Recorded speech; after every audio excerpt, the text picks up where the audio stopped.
Buenas tardes. Todavía la idiotez de los antivacunas se da en el mundo y particularmente en los Estados Unidos, que no para de lamentar una enorme cantidad de muertes y de contagios todos los días, pero ponen a Canadá en estado de emergencia por los antivacunas en ese tránsito que se da entre Estados Unidos y Canadá. Miles de camiones, o por lo menos centenares de los mismos, haciendo una movida de bocinazos, de presión, de no permitir el tránsito, de cortar absolutamente todo, un piquete interminable de camioneros antivacunas que no se quieren vacunar y que por lo tanto están protestando de esta manera, promoviendo un verdadero escándalo, una situación inmanejable a tal extremo que se está sosteniendo por parte del alcalde de la ciudad, que ha perdido la batalla, que no va a poder contra esta protesta monumental llevada a cabo por los camioneros que se llevan todo por delante, que han arrasado con todo, que han provocado serios problemas y que en estos momentos están instalados como si fueran los dueños de la ciudad y de las fronteras, procurando que no los obliguen a vacunarse por la exigencia que les han planteado. Quería empezar con esta imagen porque parece mentira que todavía tengamos en el mundo semejantes idiotas que son capaces de promover en medio del frío, de la situación negativa de muerte y de contagios que se da con el COVID-19, algo que todavía es parte de un sentimiento derechoso, de un sentimiento profundamente estúpido que va a contramano de lo que es la necesidad que tiene Estados Unidos de vacunar a la gente. Ya se sabe que la vacuna es lo más importante para jugar contra el COVID-19, contra todas las enfermedades. Les vamos a dar en algún momento hoy una lista de enfermedades erradicadas de la Argentina gracias a las vacunas. Perdón, no de la Argentina, del mundo entero. Poliomielitis, viruela y tantas otras, todo tiene que ver con la vacuna. Y ahí están estos personajes, mire usted lo que son esas imágenes, ¿no? Imposible moverse, hacer nada, pero además el sonido constante de las bocinas como una manera de manifestar el reproche. Bueno, queríamos empezar con esta imagen para hablar de lo que el mundo a veces nos trae, que no da ya para reírse. Lamentablemente esto es reiterado y oprobioso. Me da mucho gusto presentar nuestra mesa. En realidad la mesa no se presenta, sino quienes integramos nuestra mesa de trabajo en la hora. Estefanía Pozzo, muy buenas tardes. Buenas tardes, Víctor Hugo. Buenas tardes a la audiencia. Lo que vamos a hablar hoy es el tema de la carne y los precios. Comenzó a regir el acuerdo que va a estar vigente hasta el 7 de abril. Vamos a ver los detalles y sobre todo un cruce, porque Roberto Feletti hoy en la mañana en Radio 10 dijo: no podemos comer lo que la mesa de enlace quiere. Hubo una respuesta por parte de Gianni Soto a esa declaración. Todo esto vamos a repasar hoy en la hora. Mi compañero Stoppelman, que es gran humorista, suele decir que en este momento la gente, para llamar la atención, no va con la llave del Mercedes-Benz dándolo vuelta así en el dedo para que lo vean, sino que va con 1 kilo de carne. Es una buena, es una buena estrategia. Una ostentación tremenda. Lautaro Maislin, muy buenas tardes. ¿Qué tal, Víctor Hugo? Buenas tardes para todos ustedes, para los que están del otro lado. Vamos a arrancar ya con el papelón de Bullrich con el fentanilo. ¿Por qué el papelón de Bullrich? Bueno, vamos a arrancar el recorrido con algo que publicó la ex ministra de Seguridad, Patricia Bullrich, a través de su cuenta de Twitter, y dice: ministro Fernández Aníbal, explique el salto del 495% en la importación de fentanilo y sustancias similares en el último año. Usted sabe que estas sustancias terminan en el narcotráfico. ¿No le suena similar a lo que sucedió con la efedrina? Miren este cuadro. Bueno, ahí Patricia Bullrich habla del aumento de esta sustancia. Ahora vamos a hacer una aclaración, pero antes queremos ver qué determinó las pericias en relación a la droga que estaba contaminada, y lo vamos a contar a través del siguiente destacado. Y dice lo siguiente: el resultado no es concluyente, cocaína adulterada. Los primeros estudios en laboratorio descartaron la presencia de fentanilo, que es lo que publicaba la ex ministra de Seguridad. Pero además de esto, queríamos hacer una comparación con el cuadro que posteó la ex ministra de Seguridad, Patricia Bullrich, que hablaba del aumento de la importación de la sustancia. para mostrar esta contradicción o algo que ocultó o se olvidó de decir la titular del PRO. Víctor Hugo dice lo siguiente, ámbito.com, el papelón de Bullrich con el fentanilo. La presidenta del PRO mostró en las redes el salto del 495% en los últimos 2 años en la importación de fentanilo. Lo que se olvidó de mencionar es que se trata de una sustancia que se usa en los internados de terapia con ventilación mecánica. Bueno, justamente estos últimos 2 años hubo pandemia y fue muy necesaria la sustancia. Entonces, por eso queríamos marcar este papelón o contradicción de la exministra de Seguridad. Es decir, el fentanilo no vino a ser parte de la droga, que era de lo que ella quería hablar. Por supuesto, nuevamente le quería tirar el fardo a Aníbal Fernández. Ni siquiera tuvo en cuenta que Aníbal Fernández hace muy pocos meses que es ministro, mientras que el crecimiento de la llegada del fentanilo fue en 2020 y 2021, cuando Aníbal Fernández no sé si soñaba con que iba a volver a ser ministro. Pero además, ¿por qué llegaba el fentanilo? Porque el fentanilo se utilizaba en lo que acaba de decir Lautaro. Es decir, tiene que ver con el COVID. Aumento del COVID, pandemia, hizo falta fentanilo. Era indispensable tener el fentanilo. Y por eso, lo que era una compra, póngale de 1.000 pesos, se convirtió en una compra de 1.500 pesos, trasladado a dólares y en la dimensión de las compras del fentanilo.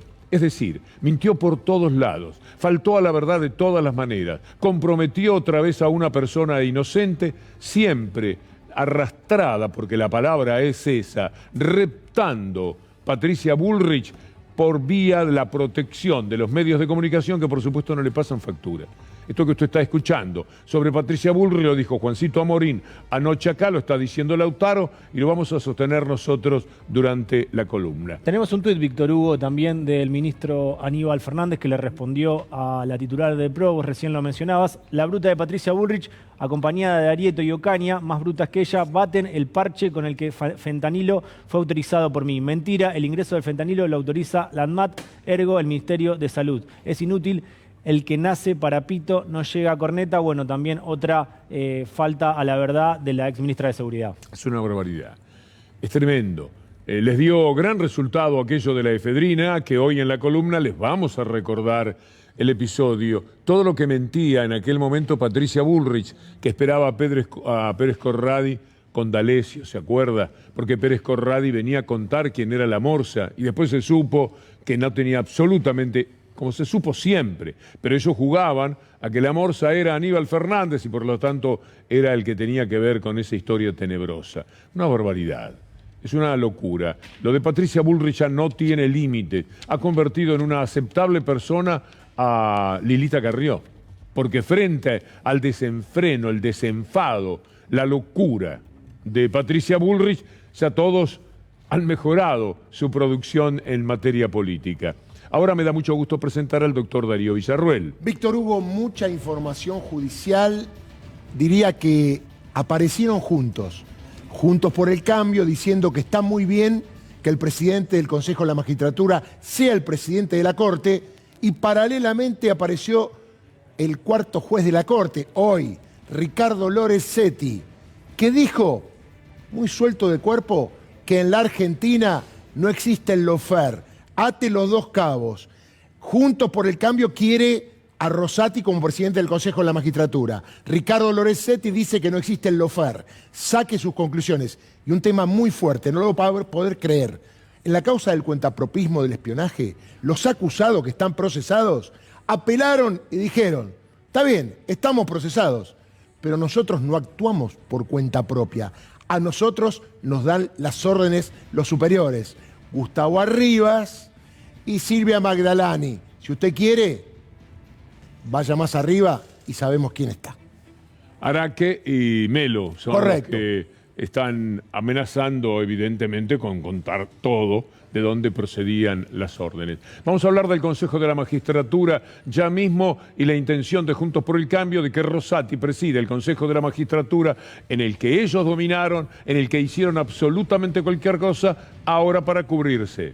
Bueno, a ver, si hay marchas porque la Corte no está actuando bien, es lenta, es perezosa, tiene nada más que 4 miembros, con lo cual no da garantía de seguridad jurídica para nadie, y sabemos de dónde venimos. Durante el gobierno de Macri ¿Usted cree que Horacio Rosati, presidente de la Corte, tapado de expedientes, el de Milagro Sala, por ejemplo, uno, el de Domingo Cavallo, otro, los recursos de Cristina Fernández, otros, va a tener tiempo de estar al frente del Consejo de la Magistratura, que es un montón de personas, una caja importante, mucho presupuesto, y ya hay un proyecto que te presentó Alberto Fernández, que se tiene que tratar antes del 16 de abril.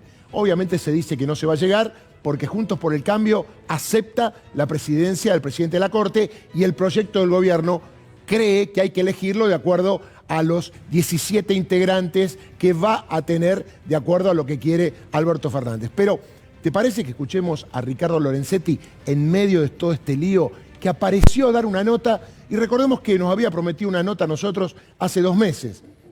Ahí quedamos. Hablamos con María Burdín, yo hablé con ella, sí iba a ir el lunes, el viernes, el jueves. No vino. Qué lástima, Ricardo Lorenzetti.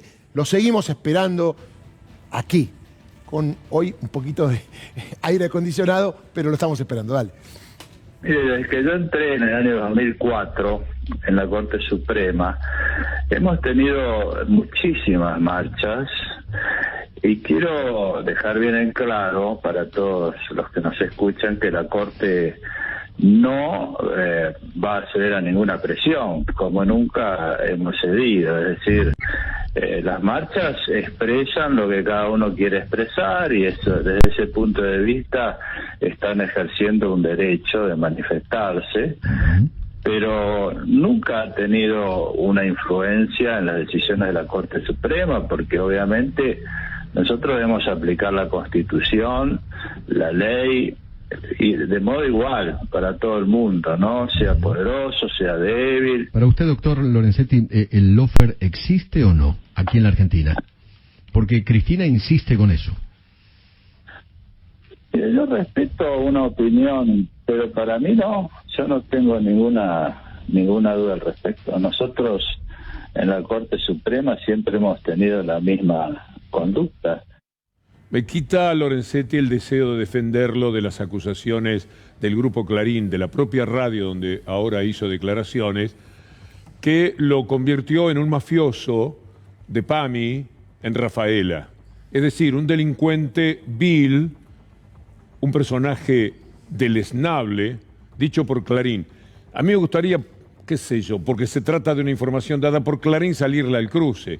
Pero me quita toda energía Lorenzetti, por lo tanto voy a dejar ahí lo de Clarín y que se arregle Lorenzetti, llamado ladrón, aprovechador de los jubilados del PAMI, por Clarín, por Radio Mitre. En la columna le vamos a mostrar lo que en diciembre del 2013 determinó que este hombre se convirtiera en un servil, en un pobre servil. Cuando él dice ahora que no hay manera de presionar a la Corte, que ellos no se sienten presionados por la marcha del otro día, es verdad, la marcha no los presiona a ellos. Los que los presionaban son Mañeto y compañía, quienes los ponen de rodilla y los convierten en viles representantes de lo que es la falta de Estado de Derecho en la Argentina. Es el Grupo Clarín, es el poder real. Ante eso sí, se ponen de rodillas, las rodillas ensangrentadas. Pero la marcha, ¿qué les importa? Si justamente tienen toda esa protección. La verdad es que cuando uno lo escucha a Lorenzetti, además, negar el lawfare, ante la pregunta que le hace el periodista, sabe perfectamente que está mintiendo porque él conoce como nadie el lawfare, porque lo padeció justamente todos los medios de comunicación y aspectos de la justicia. Hubo denuncia de Carrió. ¿Quién manda a Carrió contra Lorenzetti sino Clarín cada vez que lo quiso apretar a Lorenzetti? Es lamentable, es una vergüenza. Lorenzetti es una vergüenza. Un pobre individuo que está ahí en la Corte Suprema de Justicia, dando pena, humanamente dando pena. Víctor Hugo, déjame agregar que él habla de la no existencia del lawfare y hay una foto no tan vieja en la Embajada de los Estados Unidos donde estaba con Sergio Moro y Claudio Bonadío. Casualmente 2 jueces, Claudio Bonadío, inventor de la causa de la fotocopia de los cuadernos, de memorándum, de dólar futuro, de cunitas, y por el otro lado Sergio Moro, que ahora está siendo acusado en Brasil por haber armado la causa contra Lula. Eso es lawfare, y lo tenía uno a cada lado. A la derecha estaba Bonadío, a la izquierda estaba Sergio Moro. O sea, no puede decir esto por eso es bueno que lo tengamos algún día acá, porque caso por caso le podemos preguntar los casos de lawfare que hubo. Claro, la Corte nunca trató ninguno. Ese es el problema. Cuando Bullrich dice las cosas que dice, abre el camino para que todos se comporten de esa manera, porque al fin de cuentas, con sus barbaridades, con sus desplantes, con sus problemas de conducir alcoholizada, con sus problemas de recomendar en un estado muy calamitoso que el que tuviera que andar armado, que anduviera armado, con la lengua trabada. Cuando una persona como ella llega a presidenta del PRO y se candidatea a presidenta de la República, le crecen alas a todos los demás. Entonces Soledad Acuña es capaz de decir, entre muchos otros disparates, este que ahora escuchamos. Que nosotros estamos buscando con esta vuelta a clases es recuperar la normalidad para los chicos que les quitamos hace 2 años, recuperar sus espacios tal como los conocían, y eso significa, por ejemplo, eliminar el concepto de protocolos en la escuela. Obviamente vamos a seguir cuidándonos, pero no con protocolos súper rigurosos y duros e inflexibles como teníamos hasta acá. Está en línea el ministro de la provincia de Buenos Aires en Educación, Alberto Silioni. Me da mucho gusto saludarlo. Alberto, ¿cómo le va? ¿Qué tal, Víctor Hugo? Buenas tardes, ¿cómo le va? Bien, ¿qué opina de lo que acaba de escuchar? Nosotros formamos parte de la comunidad del Consejo Federal de Educación, 25 ministros, Víctor Hugo. Nos vamos a juntar con todos los ministros de salud el jueves y allí vamos a trabajar y a consensuar entre todos los lineamientos, los protocolos para este año que comienza, con elementos que vienen siendo prescriptos y con otros: vacunación, uso del barbijo, ventilación, higiene y limpieza, y yo añadiría para este año como dato distintivo plena presencialidad en las escuelas. Esa es una decisión, nos parece que es la demanda de toda la sociedad después de 2 años de mucho sufrimiento, Víctor Hugo. Entonces sí creemos en los lineamientos, sí creemos en la discusión y en los aprendizajes de estos años. Creemos que debe haber vacunas en las escuelas, creemos que debe haber uso de barbijos y fundamentalmente, vuelvo a repetir, ponemos como dato distintivo que este año tiene que ser un año de 190 días de clase, que el 2 de marzo es un día de celebración.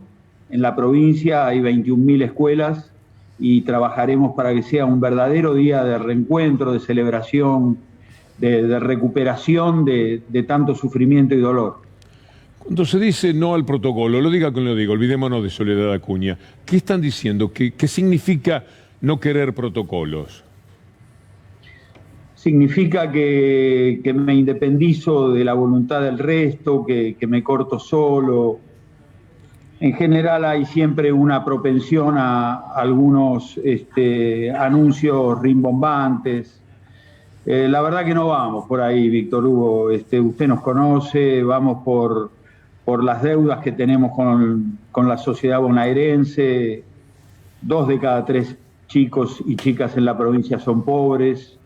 Hay mucho sufrimiento en estos años, hay mucha necesidad de volver, y nosotros sí creemos en los protocolos, creemos en la experiencia acumulada, creemos en las capacidades de los científicos y de los ministerios de salud, pero vuelvo a decir, este año como dato distintivo presencialidad. Y también digo, y es algo que en general el neoliberalismo no lo entiende, que la vacuna no es un dato individual, no es una decisión individual, Víctor Hugo.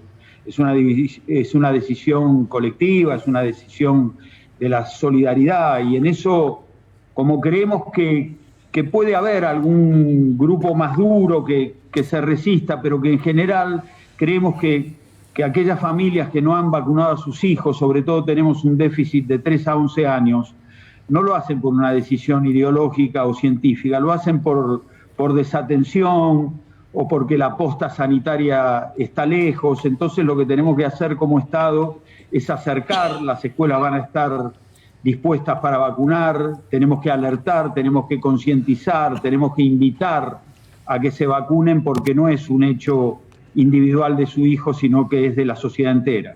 Ministro Darío Villarroel lo saluda, ¿cómo le va? Un gusto. Así como Darío? Muy suelto de cuerpo, la ciudad siempre estuvo aparte de todo lo que se hacía a nivel nacional, con otras excepciones. Así como se dice basta de protocolo, un día se puede decir basta de vacunas, basta de COVID. Digo, decretarlo por una postura frente a las cámaras y para quedar bien con un núcleo de gente. Digo, es muy peligroso querer cambiar el eje de por donde van todos al solo efecto de ser diferentes. Es peligroso, ¿no? Creo que sí, coincido, pero también ustedes verán, y creo no equivocarme, el jueves, que habrá una reunión de los 25 ministros de salud de la Nación y de los 25 ministros de Educación, el temperamento va a ser otro. Va a ser consenso, va a ser entender y escuchar las voces de todos, va a ser trabajar colectivamente, y eso me parece que es lo que tenemos que destacar. Más allá de esas voces que coincido con usted, son voces de la individualidad, son voces del no me interesa el resto, pero yo creo y apuesto que el grueso de la población, el grueso de la sociedad y la mayoría de los ministros irán para otro lado. En pocas palabras, ministro, ¿van por más escuelas? Vamos por más escuelas, Víctor Hugo, ya hemos inaugurado 54, vamos por 190 más. La gestión del gobernador Kicillof es muy activa en eso. Vamos por más inversión en educación, acabamos de distribuir 3.000 millones de pesos en los consejos escolares. Hay un programa de revinculación de los chicos que se fueron a las escuelas que consta de la incorporación de 30.000 docentes. En la provincia es más inversión, más chicos en la escuela, más logros, más libros, más conectividad, más educación, más tecnología. Cosas que no pasaron en los 4 años que gobernó el neoliberalismo en la provincia. Más bien todo lo contrario. Bueno, muchas gracias, ministro, muy amable. A ustedes, Víctor Hugo, gracias por la comunicación. Estefanía. Tenemos cruces en el día de hoy de declaraciones por parte del secretario de Comercio Interior, Roberto Feletti, y también por parte de algunos integrantes de los aludidos de las declaraciones del secretario de Comercio. ¿De qué estamos hablando? De el punto y contrapunto respecto del precio de los alimentos, que sabemos que estuvo bastante acelerada la inflación de alimentos durante enero, eso dijo el propio Feletti. Primero vamos a escuchar entonces a Feletti y después vamos a escuchar a Gianni Soto en el cruce de declaraciones respecto justamente del precio de los alimentos. La inflación de góndola es una inflación monopólica, esto que yo te digo, 50 empresas, por eso tiene que haber una regulación. Nosotros cuando ponemos la canasta es para regular, decir, bueno, no, pero tiene que haber una canasta amplia, diversa, que frene un poco este escenario. Ahora, la inflación de productos frescos, leche, carne, trigo, es inflación internacional, y ahí si no hay un desacople del precio interno, vamos a pagar las galletitas. Digo, si no tenés un desacople del trigo, vas a pagar las galletitas a precio internacional. Bueno, ahí está la pelea con los que... y vamos a terminar comiendo lo que quiere la mesa de enlace, digo. Bueno, eso es lo que no puede pasar. Bueno. Creo que es la forma de poder encauzar este interminable diálogo y de acusaciones, más que diálogo, entre esto que al productor le pagan poco o nos pagan poco y el consumidor paga mucho, cosa que es una realidad. Y pareciera que esto no se va a solucionar nunca, y lo que sucede es que no se atacan las causas que producen esta consecuencia, Antonio. Poniéndole el rol a cada uno y asumiendo cada uno las responsabilidades. Inclusive nosotros los productores tenemos nuestras cuotas de responsabilidad que la pensamos asumir. Lo que no admitimos es lo que manifestó Feletti en este audio que lo escuché, no sé si ahora cuando lo hizo usted o lo mencionó, en que el precio que quiera la mesa de enlace, eso es una provocación, eso no construye. Qué cosa, ¿no? Ellos quieren las ganancias para ellos y la responsabilidad para Feletti. No es un problema de repartir responsabilidades. Ellos quieren solamente la ganancia. En eso está planteada permanentemente la discusión. Se les va mucho la mano. Se les va la mano porque hay millones de argentinos que dependen de personajes como este, que lo único que quiere es amarrocar todo el tiempo. Siempre para ellos. Es como la pala del casino cuando nos cantan cero y se la llevan toda. De esa manera procede esta gente de la mesa de enlace, Steffi. El que respondiera Carlos Iannisotto, que es el presidente de Coninagro, como para poner de referencia justamente quién de la mesa de enlace salió a responder a las declaraciones de Feletti. Hoy arranca el nuevo acuerdo de precios de carne de cortes populares, son 7 cortes, ustedes ya saben, se consigue en grandes supermercados, en algunas carnicerías que tienen vínculo con o que están adheridas, por ejemplo, al consorcio ABC, pero principalmente se van a poder conseguir en grandes supermercados. ¿Cuáles son los precios? Los que vamos a repasar ahora y que ustedes van a ver en pantalla. Paleta, 649 pesos. Asado, tapa de asado, 639 pesos. Nalga, 799 pesos. Falda, 499 pesos. Matambre, 749 pesos. Vacío, lo están viendo allí, 749 pesos.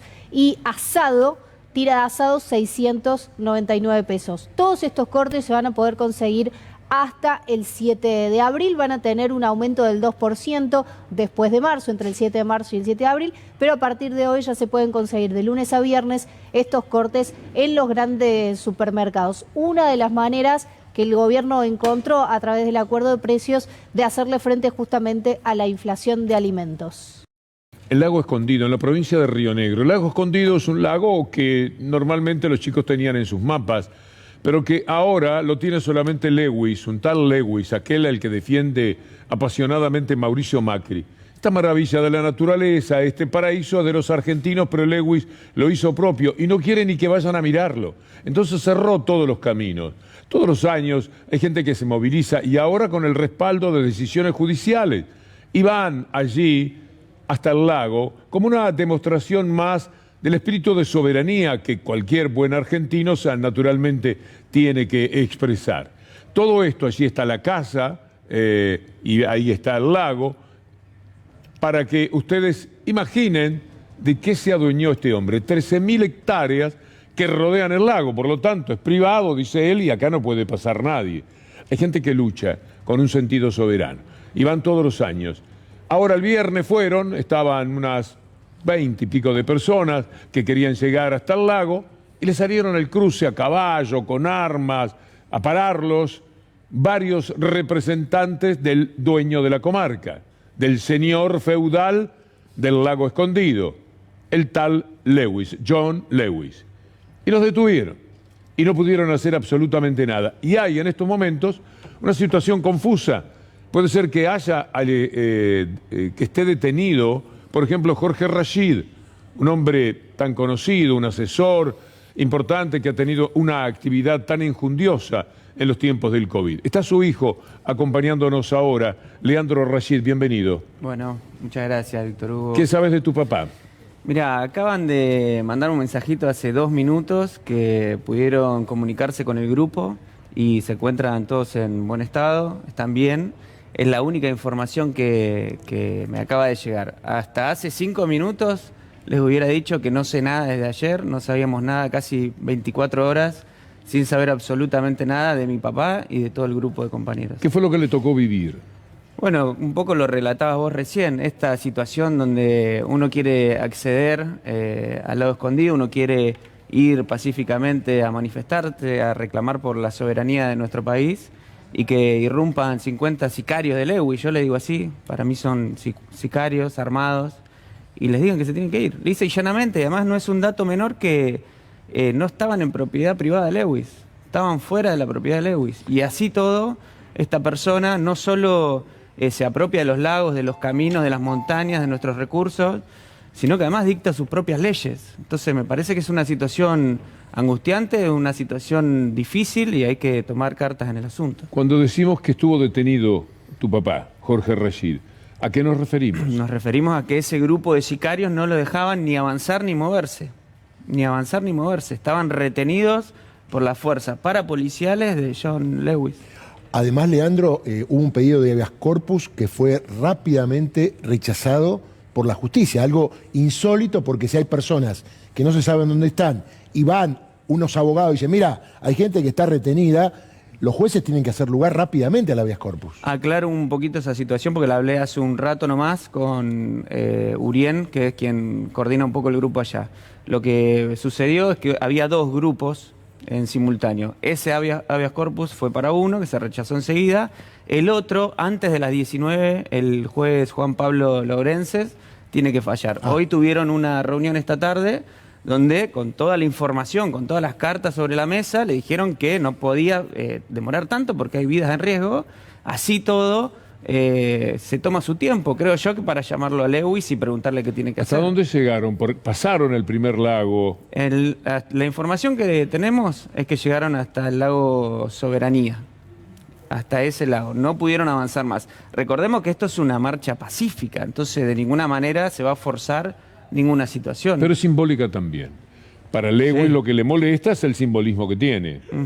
Sí, totalmente. Digo, hay una cuestión no solo de frenar a este grupo de compatriotas que están yendo a reclamar la soberanía simbólicamente, sino también hay una cuestión de cuidar todo lo que hacen esas miles de hectáreas que uno no sabe lo que es. Es increíble estar en nuestra propia patria y no poder saber qué pasa ahí adentro cuando sabemos que esas tierras fueron compradas ilegalmente.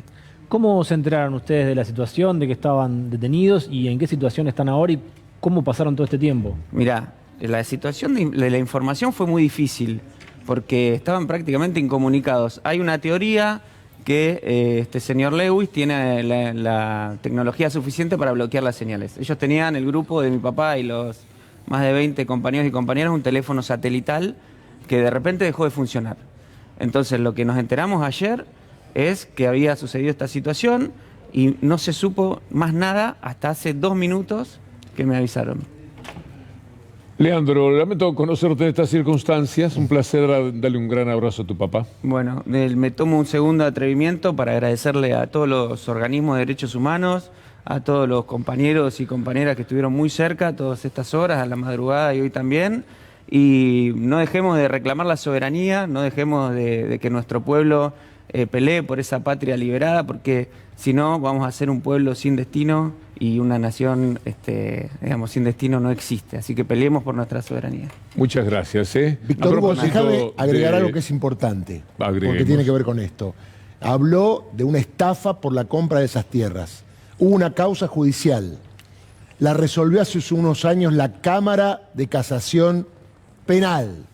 Hubo 2 jueces que declararon la prescripción de la causa. ¿Quiénes fueron? Liliana Catucci y Eduardo Ricci. Son nombres comunes acerca de que siempre están al lado del poder real. Por eso hay que marchar por la justicia. Vamos al mundo del deporte, pero también con mucha pelea en el medio, ¿no, Lautaro? Sí, Víctor Hugo, la interna política en Boca salpica, por supuesto, al macrismo, al expresidente Mauricio Macri. Ayer dio una entrevista a Juan Román Riquelme, en realidad el fin de semana. Estuvo hablando de la situación política y sin nombrarlo a Mauricio Macri dijo lo siguiente. ¿Cómo que le gustaría participar de la política de Boca? Ojalá. Ojalá él tiene ganas que lo haga. Si quiere acompañarnos a nosotros, él sabe que tiene las puertas abiertas. ¿Y si va del otro lado, te molestaría o no? ¿A quién no? ¿Cómo va a molestar? Para nada. ¿Y ahí también ganarías 90-10? No, 85-15. Y le divierte intentarlo.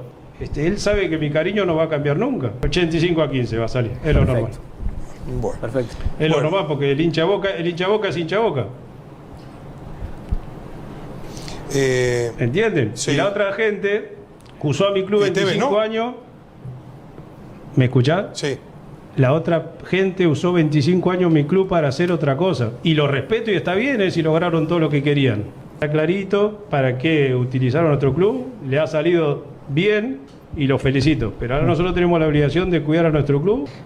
Sí, claro que siempre pienso que voy a ganar y no tengo duda que las elecciones que vienen las vamos a ganar de nuevo.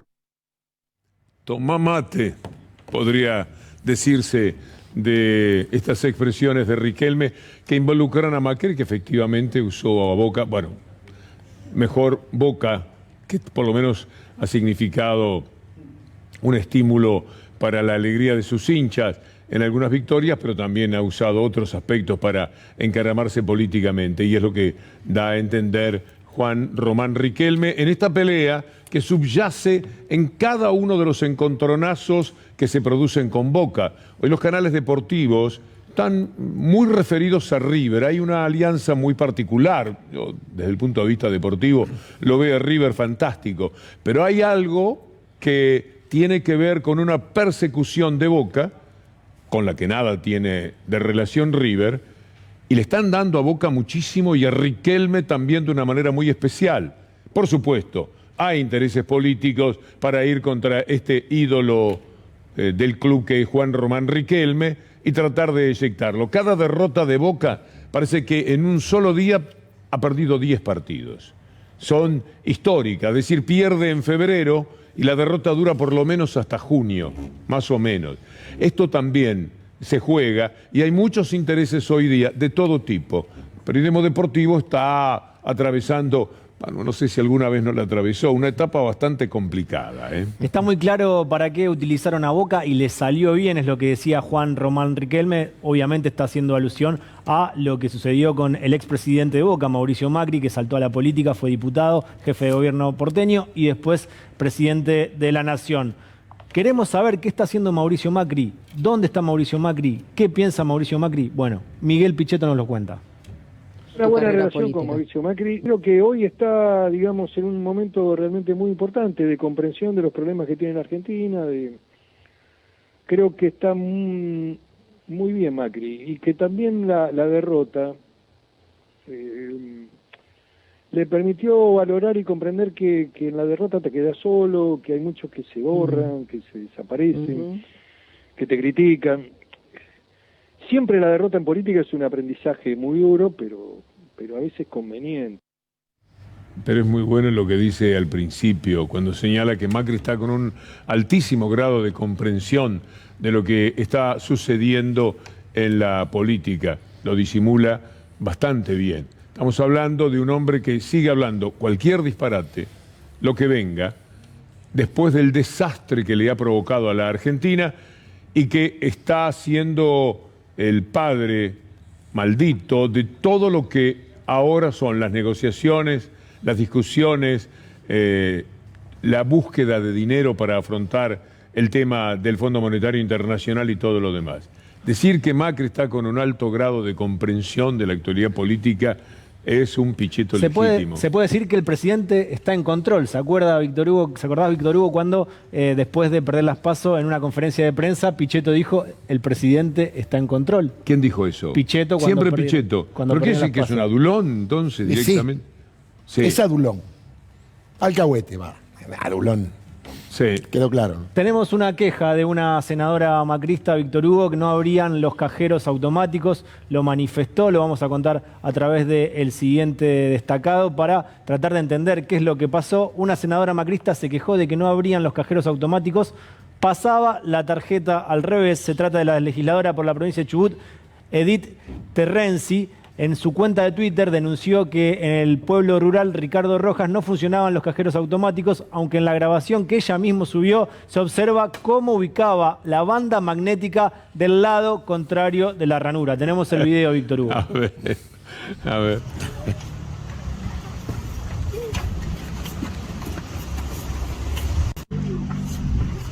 A ese cajero. Le podría pasar a usted, pero no se quejaría. A mí me ha pasado, pero bueno, me han avisado, dalo vuelta. Digo. Bueno, pero tenés que desconfiar. Por lo menos desconfiar. Te puede pasar con la cerradura del hotel. Pero tenés que probar. De la habitación. Date la oportunidad de probar. Claro. Pensá que es al revés esto. Está automatizada. Sí. Pero ¿qué pasa? Y esto es una repetición, ¿verdad? Lo debe haber hecho 6 o 7 veces nada más. Y ahí lo hace unas veces y después queda el video lupeado, se reitera, pero lo hizo varias veces. ¿Ella protestó por esto? Sí, desde su cuenta de Twitter, por eso fue noticia, porque protestó con el video justamente Víctor Hugo, que era la prueba de que no estaba sucediendo lo que ella denunciaba. O sea, se grabó ella. Alguien la grabó para hacer la denuncia en Twitter. No me hagas esto, no. Es para que para reírnos, o es verdad lo que decía. Es verdad. Ella hace esto, nada. No se le ocurre dar vuelta a la tarjeta. No se le ocurre. Que hasta a mí te aclaro que soy a ver el tuit. Este es el tuit de Edith Terenzi. Sí, y ahí está el video abajo. Esta mujer que es concejal. Es senadora. No te puedo creer que llegó senadora. Desde hace varias semanas, en Ricardo Rojas el cajero automático no funciona. Hoy es muy bueno. Hoy lo pudimos comprobar. Y la demostración es fehaciente. Es una denuncia fuerte. Fuerte. Sí, con pruebas contundentes. No, pobre. Pero es senadora, ¿sabés qué? Esta mujer tiene que razonar por nosotros, buscando soluciones. ¿De dónde es la senadora? Chubut. De Chubut, de la provincia de Chubut. No se alquiló esta señora, ¿eh?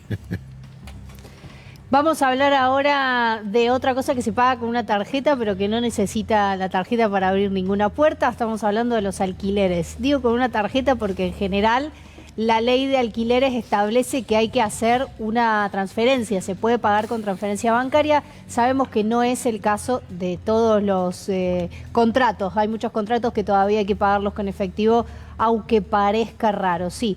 ¿De qué vamos a hablar ahora? De cómo se produjo en las últimas semanas varias reuniones por parte de la Secretaría de Comercio con distintos grupos, no solamente de inquilinos, sino también con el sector inmobiliario. La semana que viene, me contaban, va a haber una reunión, una mesa en la que se van a sentar tanto asociaciones de inquilinos como de propietarios para empezar a encontrar alguna manera, alguna alternativa de solución a lo que es un gran problema, que es alquilar, sobre todo en la ciudad de Buenos Aires.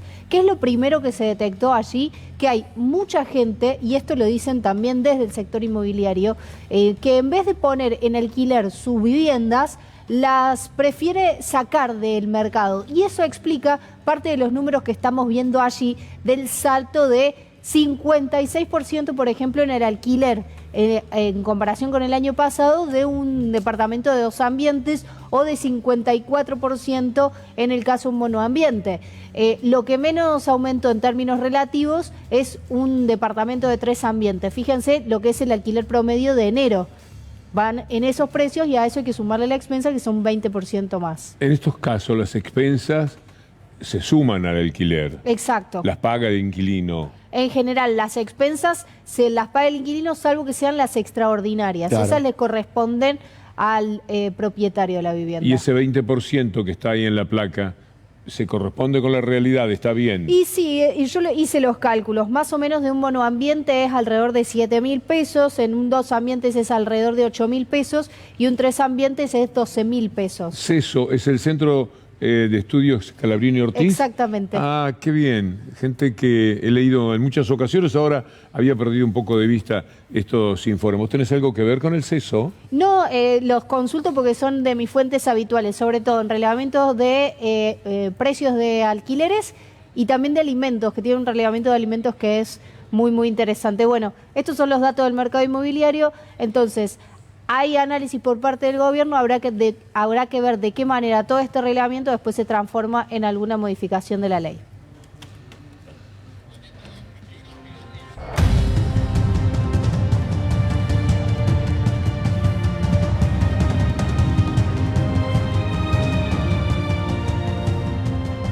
Bueno, es muy buena la presentación, ¿eh? Los creativos del canal están inspiradísimos. Nosotros tenemos algunas presentaciones también para la columna, para separar los temas, para no ir de una cosa a la otra simplemente dando la cara a cámara. Pero de este tema, del permiso para espiar, se ocupa el doctor Villarruel. Algo insólito está pasando con esta causa, porque usted sabe que hubo un fallo a fin de diciembre de la Sala 1 de la Cámara Federal, Mariano Llorens, Pablo Bertuzzi, que sacaron a muchos que estaban procesados, como Gustavo Arribas y Silvia Magdalani, del tema de quedar en esa situación como miembro de una asociación ilícita.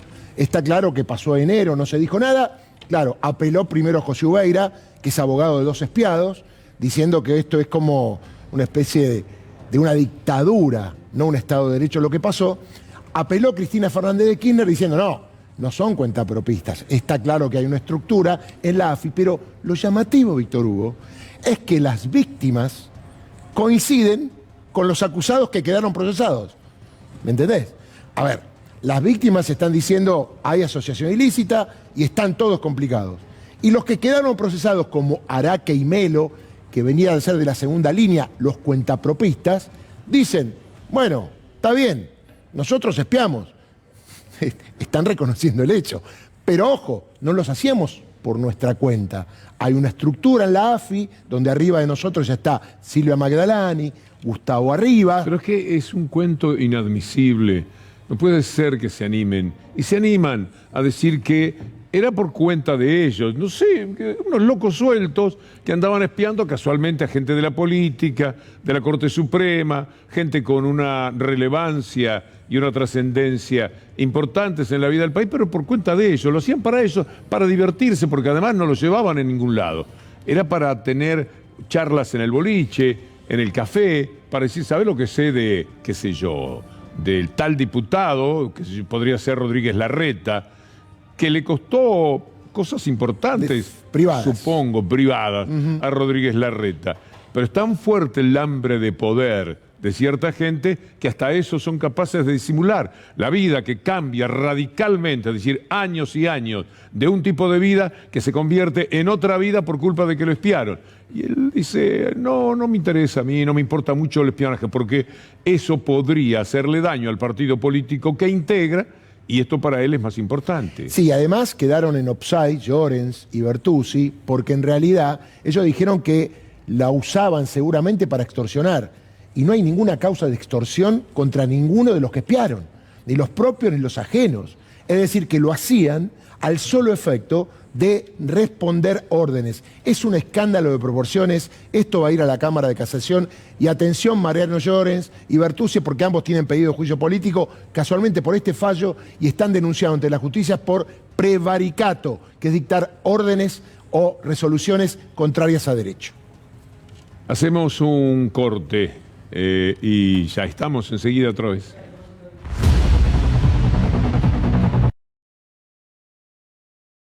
¿Qué vamos a hacer? Otra vez es tiempo de hablar del Fondo Monetario Internacional. Declaraciones importantes, se van conociendo un poco las tendencias de lo que podría ser la votación. Naturalmente es muy temprano todavía para abrir pronósticos, pero se van produciendo algunos alineamientos en cuanto al apoyo o la negación del acuerdo entre el gobierno y el Fondo Monetario Internacional. Así es, siguen las repercusiones y los análisis. Habló el gobernador de la provincia de Buenos Aires, Axel Kicillof, y dijo que hay que seguir dándole vuelta al acuerdo. No hay que dejar de hacer, es dejar en claro que la responsabilidad sobre esta situación es plenamente del gobierno de Macri y del propio Fondo Monetario Internacional. Fue un crédito extraordinario, un monto extraordinario, otorgado de una manera extraordinaria no por lo bueno, sino por lo raro, y no se puede resolver con las normas normales del Fondo Monetario. Así que creo que ahí hay que seguir dándole vueltas al tema. Néstor Kirchner había logrado romper ese vínculo de prácticamente auditoría sobre la economía argentina. En una reunión de la coalición cívica, Elisa Carrió se manifestó a favor de acompañar el acuerdo en el Congreso y esto dijo en declaraciones radiales. Yo creo que hay una responsabilidad histórica ineludible. No acordar con el fondo, después se verán las condiciones, es decir, vamos a ver cuáles son las condiciones. Lo que no se puede hacer por responsabilidad histórica, y yo estaría en el Parlamento, es no acordar con el Fondo Monetario Internacional. Porque esto significaría un dólar a 350, una imposibilidad de la industria y de mantener los trabajos. Efectivamente, los números muestran, es el aislamiento total del mundo y la carencia en absoluto de dólares. Tenemos con la conjugación de los verbos a veces, Si yo estaría... hay un drama con el estuviese estuviera o estuviese. Claro. Sería, ¿no? Pluscuamperfecto se llama. Un drama. A mí me gustaría verla, no por esto, por lo que he mencionado otra vez a Carrió, sino porque ella dice que hay que votarlo, pero después veremos en qué condiciones. Es muy extraño que alguien pueda expresarse de esa manera. Uno puede tener la mejor onda, pero ya decir hay que votarlo por responsabilidad histórica, ahora no sé qué tiene y después vemos, me parece una cosa rarísima. Está bien, ojalá, porque parecería que es salir de un problema, pero qué irresponsabilidad para todo, qué suelto de cuerpo se puede decir algo como lo que vale la pena que escuchemos otra vez de Carrió. Mira, yo creo que hay una responsabilidad histórica ineludible. No acordar con el fondo, después se verán las condiciones, es decir, vamos a ver cuáles son las condiciones. Lo que no se puede hacer por responsabilidad histórica, y yo estaría en el Parlamento, es no acordar con el Fondo Monetario Internacional. Porque esto significaría un dólar a 350, una imposibilidad de la industria y de mantener los trabajos. Efectivamente, los números muestran es el aislamiento total del mundo y la carencia en absoluto de dólares. El conocimiento que se tenga realmente de cuáles son los aspectos más salientes, lo más importante, de lo que dice la llamada letra chica del acuerdo, será decisivo para fundamentar los votos, para explicar esos votos. Es interesante de todas maneras para el gobierno pensar que da la sensación va a haber acuerdo para votar el acuerdo. Y uno hace un acto de fe, piensa que ya definido que default era muy inconveniente, según esos puntos de vista para el país, muy conveniente para el espíritu con el que muchas veces se afronta todo esto, en función de un sentido de soberanía, etcétera. El fondo es despreciable, el fondo es una banda de delincuentes que otra vez se hace cargo del país. Ahí están reuniéndose con Tetaz, metidos en la redacción de Clarín para contar todo lo que a ellos les conviene para que Clarín lo ponga. Es una banda muy fea, de un proceder tanta rabia que otra vez Macri los haya traído. Pero al mismo tiempo, ese poder que tienen determina que otra Argentina, la del default, por ahí no duraba un noticiero, como dice alguien muy ilustrado, José Luis Lanao, ex jugador de fútbol, pero un pensador extraordinario, que vive en Logroño, en España, y que escribe unas notas maravillosas en Página 12. Y él piensa de esa forma, no se dura un noticiero, se puede aguantar con el default. Bueno, es un punto de vista que en principio trata de entender por qué uno quisiera que el acuerdo, ya que estamos en eso, prospere. Es muy probable que muchos razonen de esta manera. Y después habrá que hacer un acto de fe de que efectivamente el gobierno no cede nada, que el gobierno no se va a dejar pasar por encima todo el tiempo por el Fondo Monetario Internacional y que el gobierno va a conseguir crecer, que es la única manera de salir de este entuerto. Porque si no se crece, como las cuentas están sobre la mesa y la presión se hará sentir, pues entonces habrá que hacer el ajuste, se quiera o no se quiera, porque de alguna manera hay que encontrar esos números del déficit permanentemente decreciendo que el fondo impone en lo que se conoce del acuerdo, Lautaro. Y lo que hace Elisa Carrió desde la coalición cívica es una clara diferenciación de lo que piensa, por ejemplo, Patricia Bullrich. La mostramos la semana pasada aquí cuando Patricia Bullrich decía que si no votan todos juntos desde el Frente de Todos, ellos no van a acompañar o que deroguen la ley, esa ley que hace que el acuerdo pase por el Congreso. Habló el gobernador de Jujuy, Gerardo Morales, en sintonía con Elisa Carrió y dijo que no hay que impedir que el acuerdo se trate en el Congreso. Totalmente. Creo que están en línea con la posición de Juntos por el Cambio. Juntos por el Cambio en el último documento que ha hecho respecto de este tema, particularmente cuando el gobierno anunció un principio de entendimiento con el Fondo Monetario. Ha sido una comunicación bastante corta, pero que dice que vemos como positivo que haya un principio de entendimiento, que evite el default. Le diría que en Juntos por el Cambio hay unanimidad para hacer todo lo posible para evitar el default y que el tema tiene que tratarse en el Congreso. que queme algunas naves en la disputa interna que tiene Gerardo Morales a favor del gobierno da también mucha pena. ¿Cuál es el precio? ¿Más cárcel para Milagro Sala? ¿No molestarlo al personaje por el tema Milagro Sala? ¿Erigirlo en alguien interesante desde el punto de vista político cuando es apenas un carcelero que puso un laboratorio de cárcel y de opresión en la provincia de Jujuy en contra de Milagro Sala? Es decir, a la tristeza de tener al fondo adentro hay que sumarle la tristeza de los que en su juego político, en sus internas, pasan a estar del lado del gobierno. Y uno dice, bueno, mejor, ¿no? Sí, mejor. Pero qué horrible, qué pena todo esto, de verdad. Habló Duhovne con el diario La Nación, pidió reforma laboral, previsional, lo escuchamos. Tenemos que hacer una reforma previsional. La Argentina tiene un problema enorme con la previsión social, gasta muchísimo y mal, digamos, y hasta que no lo resolvamos vamos a seguir siendo insolventes a largo plazo. Entonces, laboral, previsional, tributaria. Yo creo que, y probablemente una reforma monetaria también, ¿no? Entonces, ¿en qué sentido? Bueno, creo que es tiempo también de que nos preguntemos si no tenemos que ponernos algunas reglas un poco más estrictas en lo monetario de manera de bajar la inflación, ¿no? La pregunta es si no tenemos que pensar en alguna regla de largo plazo para, por ejemplo, vincular la moneda a una canasta de monedas. La Argentina le fue muy bien entre 1890 y 1914 con el patrón oro. Le fue bien mientras funcionó en la convertibilidad por un tiempo. La gente ya nos conoce, sabe lo que pensamos, ¿no? Nuestra visión acerca de el respeto a los contratos, honrar las deudas, dar certidumbre. Sí, el hombre que vivía en un baldío, o que no sé si ya aclaró que es una casa en un baldío la dirección donde vive.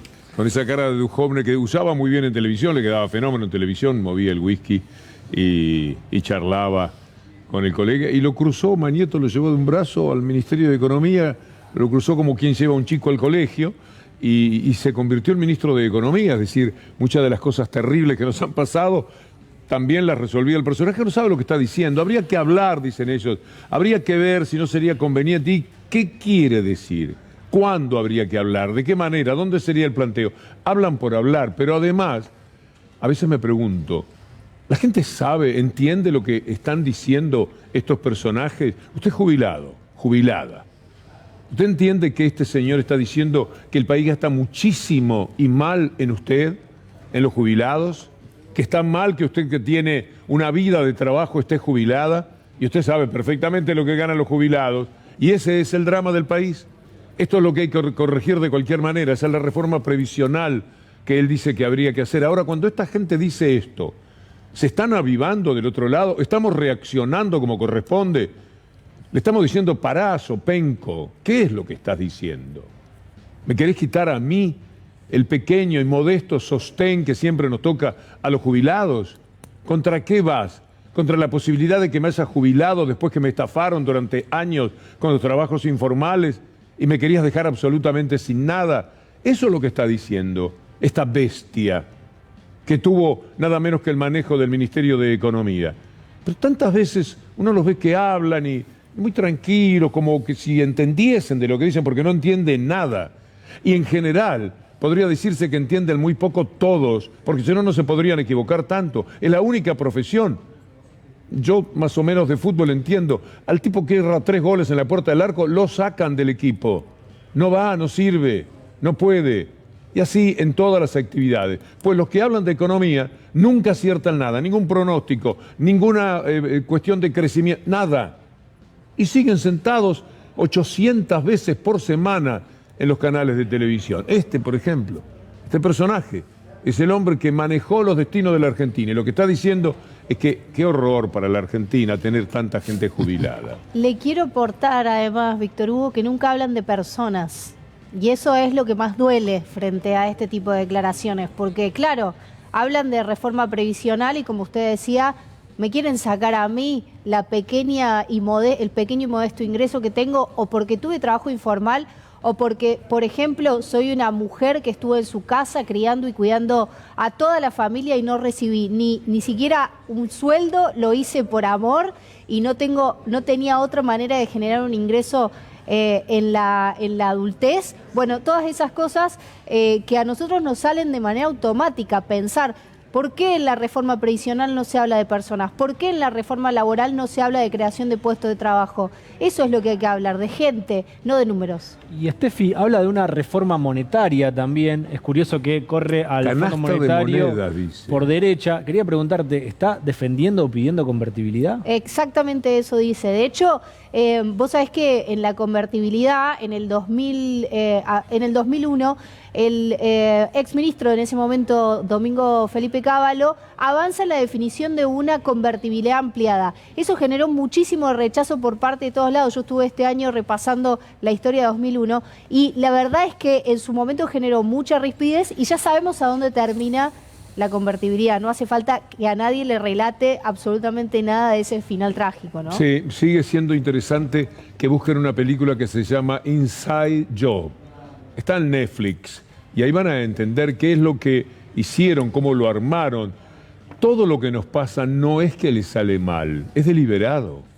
Están los que saben que van a ganar accionando con determinado tipo de trampas. Inside Job, que además tiene el relato de Matt Damon, nada menos, el magnífico actor, una voz impresionante. Inside Job quiere decir... Trabajo interno, digamos. Sí, algo así. La traducción en español es distinta a trabajo interno, pero va por ahí. No dejen de verla, porque estos caraduras que aparecen y hablan localmente son parte de toda una gran banda. Ellos de esto viven, con esto lucran. Melconian, Cavallo, toda esa gente que aparece constantemente antes, lo Tetaz, lo Milei, son todos economistas ortodoxos que nunca aciertan. Cada uno de ellos no resiste el mínimo archivo en cuanto a lo que han dicho como profesionales. Viven de fracaso en fracaso. Bueno, Melconian es el famoso de el 2001, faltaban 2 meses para que nos fuéramos al abismo. Y él decía, el modelo argentino de bancos se va a exportar. Va a ser un modelo exportador, decía. Y se engolaba para decir ese disparate que además era parte de un engaño, porque él era parte de ese engaño. Son unos truanes, juegan con nuestras vidas, juegan con el hambre de la gente. ¿Vas a decir algo, Lautaro? Sí. Trabajo Confidencial es la película que estabas recomendando, Víctor Hugo, ese es el nombre en castellano. A propósito que nombró Steffi a Cavallo, el sábado en La Nación hubo una noticia que en virtud de todo lo que decimos que Cavallo debiese estar preso porque la Corte debe rechazar el recurso, nos enteramos que la causa no la tenía la Corte. ¿Quién la tenía cajoneada? Que yo sé. Pará, y se ve que vio el programa porque a lo mejor habrá dicho, che, le están pegando a la Corte y habrá tenido un poquito de honestidad intelectual y la causa esa la tengo yo de hace más de un año. Bueno, esta causa donde Cavallo está condenado a 3 años y 3 meses de prisión, la Corte le dio traslado al procurador Eduardo Casal hace más de un año. A ver, ¿y qué dijo Casal después de un año? No dijo, vamos a revocar, hay que abrir el recurso. No, dijo, está muy bien, la condena debe quedar firme, obviamente con un fundamento. Pero para eso se tardó un año. ¿Ahora qué pasó con la causa? Volvió a la Corte. Otro año. ¿Y cuánto va a tardar Ricardo Lorenzetti, que no cree que haya lawfare, en resolver la situación de Domingo Cavallo? Digo que no hay igualdad, porque en el caso de Amado Boudou, que fue mucho después el caso, el de Amado Boudou fue hace unos años y el de Cavallo fue en la época de Menem. ¿Por qué el de Boudou lo resolvieron tan rápidamente con la plancha y lo mandaron preso? Bueno, porque a Boudou lo acusaba Van der Broel y a él lo acusaban todos los ministros de la misma época en la que él estaba. Y te voy a dar una perlita. El tribunal oral que condenó a Cavallo y a Menem, recordemos por los sobresueldos, a Cavallo lo condenó a 3 años y 3 meses de prisión, obviamente de cumplimiento efectivo. Cuando el integrante de ese tribunal, que era Pablo Bertuzzi, dictó la sentencia, ¿qué le dijo a Cavallo? ¿Que inmediatamente sea detenido? No. Sin embargo, años después, del otro lado del mostrador, esto es lo peligroso de algunos jueces que se prestan para ir cambiando, cuando condenó a Amado Boudou, que tendría que quedar libre porque no estaba firme, dijo, señor policía, detenga inmediatamente a Amado Budo. Vamos a... Hay una persona que dijo cosas muy duras sobre el diario La Nación. ¿Quién es? Habló Esmeralda Mitre, Víctor Hugo, con Juana Morín en conflicto de intereses el día de ayer. Volvió a hablar de la participación del expresidente en La Nación y dijo que Macri tiene mucho de qué preocuparse. La escuchamos. ¿Qué es lo que habría hecho Macri justamente en este contexto? Habría pagado 15 millones de dólares de la deuda que tenían y que tienen los AIE, que era de 50 millones de dólares a una empresa, a una persona muy importante, amiga mía, que me ofreció a mí comprar esas acciones.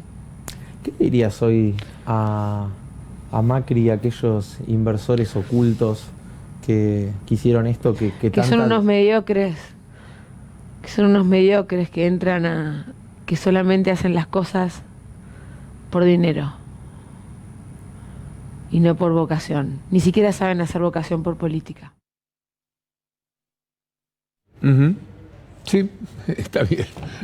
Me estaba enganchado Ahora, con lo que decía. Víctor Hugo, más allá del tema de la nación, la política, el periodismo, a ver, hay algo que se llama acervo hereditario y que pertenece a los hijos de Bartolomé Mitre.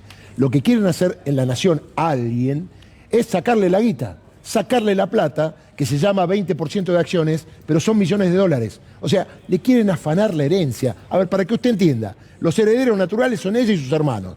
Obviamente hay en el diario La Nación un grupo de personas que quiere birlarle la platita. Bueno, esto no se hace. Y quería linkearlo, Víctor Hugo, con la información de la semana pasada. Vos la entrevistaste a Esmeralda Mitre el día que se supo que la Inspección General de Justicia determinó que eran herederos del diario La Nación, y recordar que ella dijo que quisiera participar de la mesa de La Nación para cambiar y que no sea solamente propaganda y un pasquín.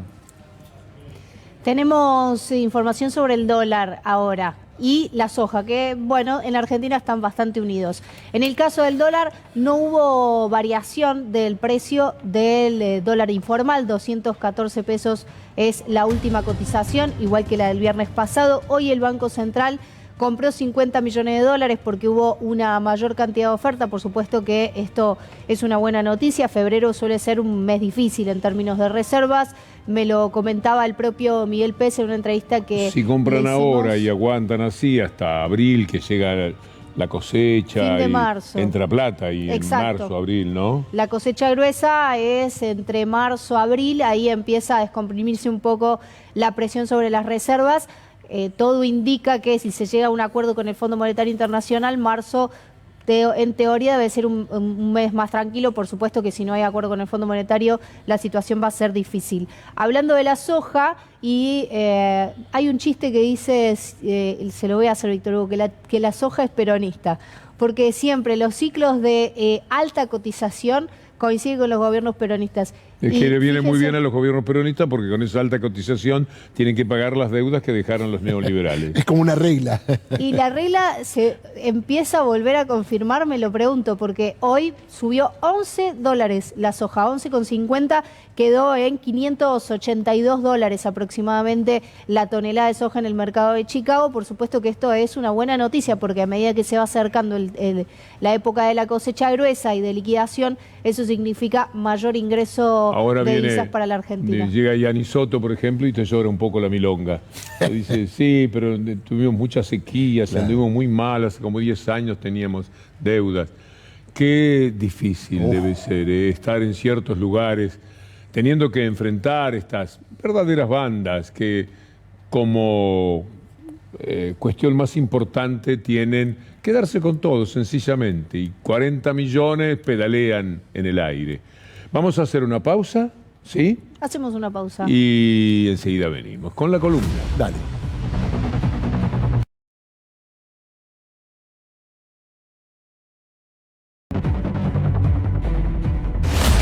No seamos, dentro de lo posible, cobardes e indiferentes espectadores. Este es el título de una nota internacional escrita por Jorge McFood, un notable periodista, sociólogo, profesor en la Universidad de Jacksonville, de origen uruguayo, y tiene un libro formidable que se llama La frontera salvaje, que todavía no fue publicado aquí, pero es de lo mejor que puede uno leer para entender el mundo. Pero él publicó una nota con ese título y me llamó mucho la atención.